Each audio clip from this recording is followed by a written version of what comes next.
pixka baten inguruan bildu gara ora lagun talde bat.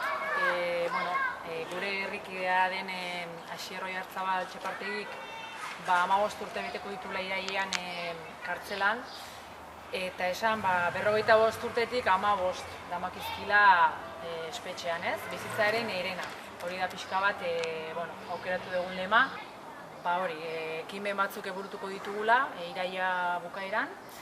Pixka bat bai kultura arlokoak, bai mobilizazio batzuk. Eta gonbidatu nahi dugu jende guztia bai parte hartzera ekimen horietan, baita ere norbait animatzen bada, lantaldean, ideia berriak, proposamenak.